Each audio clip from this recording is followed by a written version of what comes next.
اس یاد سے کہہ دو میاں، اس یار سے کہہ دو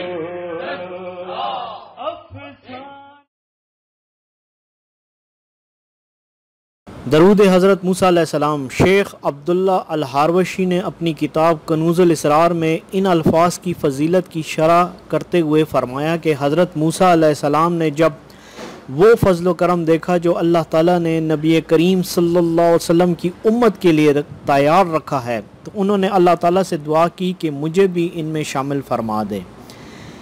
اس پر اللہ تعالیٰ نے انہیں حکم دیا کہ سیدنا محمد مصطفیٰ صلی اللہ علیہ وسلم پر درود بھیجیں۔ انہوں نے 22 الفاظ مذکورہ درود شریف بھیجا۔ جو کوئی یہ چاہے کہ اسے نبی کریم صلی اللہ علیہ وسلم کی قربت نصیب ہو جائے، حضور نبی کریم صلی اللہ علیہ وسلم کی خصوصی توجہ حاصل ہو جائے، پروردگار عالم اس میں محمد صلی اللہ علیہ وسلم کے طفیل اس کا مقام و مرتبہ بلند کر دے، تو اسے چاہیے کہ وہ ہر نماز کے بعد کثرت سے درود موسوی پڑھنے پر مداومت کرے۔ بسم اللہ الرحمن الرحیم۔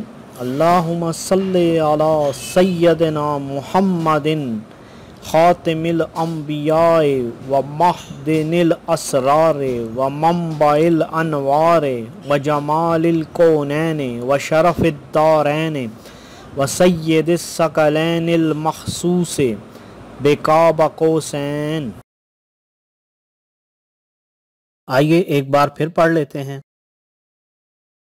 بسم اللہ الرحمن الرحیم۔ اللہم صلی علی سیدنا محمد خاتم الانبیاء و محدن الاسرار و منبع الانوار و جمال الکونین و شرف الدارین و سید الثقلین المخصوص بقاب قوسین۔ میاں